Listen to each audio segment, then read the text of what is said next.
আমাদের পরবর্তী টপিকসটা হচ্ছে গাঠনিক সংকেত। তোমরা জানো মিথেনের সংকেত জানো CH4।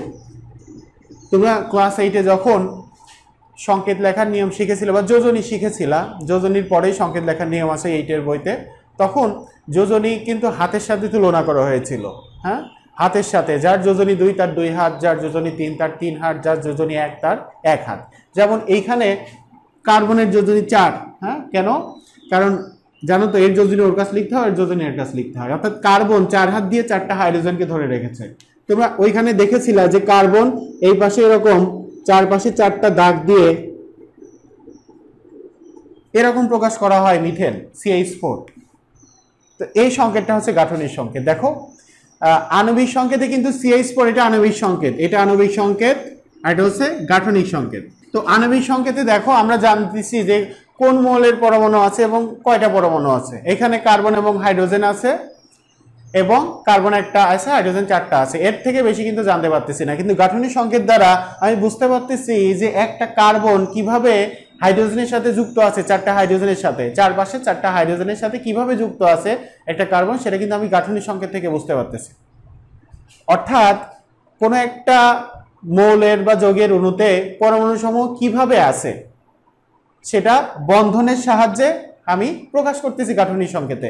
সে কারণে সংজ্ঞাটা এরকম যে একটি অণুতে মৌলের প্রতীকগুলো কিভাবে সাজানো আছে সেটি প্রতীক ও বন্ধনের সাহায্যে প্রকাশ করাকে বলা হয় গাঠনিক সংকেত। দেখো প্রতীকগুলো আছে, যেমন কার্বন আছে, হাইড্রোজেনের CH তে হাইড্রোজেন, অর্থাৎ প্রতীক দেওয়া হয়েছে, এবং এইখানে এই যে দাগ দ্বারা কি প্রকাশ করা হয়েছে, বন্ধন প্রকাশ করা হয়েছে।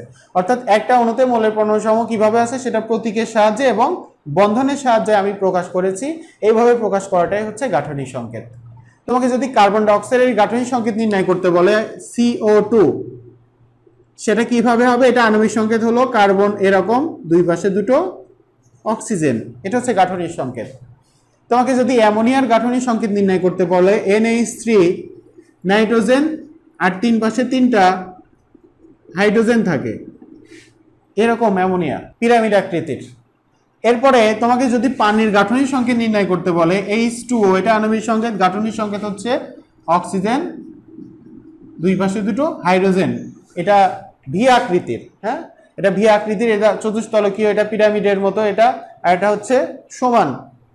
তো এটা ভি আকৃতির কেন হলো সেটাও কিন্তু ব্যাখ্যা আছে যে পানির তো এরকম, আমি যেমন কার্বন ডাই অক্সাইড এরকম মাঝখানে কার্বন দিলাম, দুই পাশে অক্সিজেন দিলাম, পানিও তো মাঝখানে অক্সিজেন দিতে পারতাম, দুই পাশে হাইড্রোজেন দিতে পারতাম, কিন্তু অক্সিজেনের সর্বশেষ কক্ষপথে 6টা ইলেকট্রন, 6টা ইলেকট্রনের 2 জোড়া বা 4টা ইলেকট্রন কি থাকে, জোড়া আকারে থাকে। অর্থাৎ এই পাশে দুটো, এই পাশে দুটো, এরকম মুক্তজোড় ইলেকট্রন থাকে। এই ইলেকট্রনগুলো এইখানে বন্ধন গঠনে অংশগ্রহণ করে, যে ইলেকট্রনগুলো, সেই ইলেকট্রনগুলোকে বিকর্ষণ করে, বিকর্ষণ করার ফলে এ নিচে নেমে যায়, এটাও কি হয়ে যায়, নিচে নেমে যায়।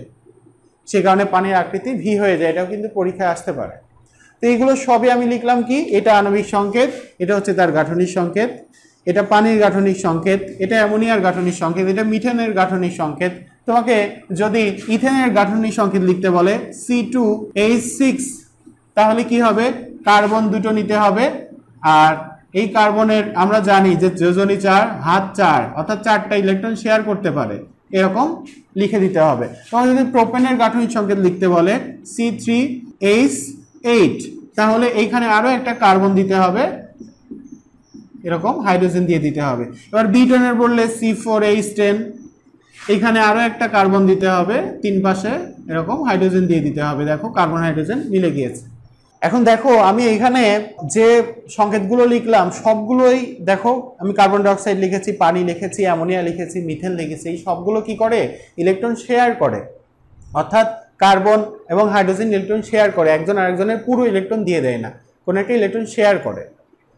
তো পুরো ইলেকট্রন দিয়ে দেয় এমন একটা যৌগ যেমন সোডিয়াম ক্লোরাইড।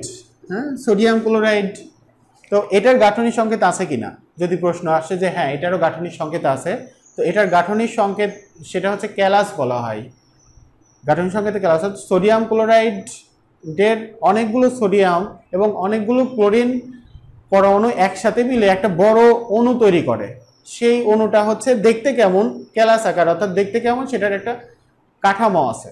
তো আমরা এই অধ্যায়ের শেষের দিকে এই বিষয়ে আলোচনা আছে যে যখন কোনো একটা মৌল আরেকটা মৌলকে পুরো ইলেকট্রন দিয়ে দেয়, দিয়ে যৌগ তৈরি করে, তখন তাদের গাঠনিক সংকেতটা কেমন হয় সেই বিষয়েও এই অধ্যায়ে আমরা লাস্টের দিকে শিখব।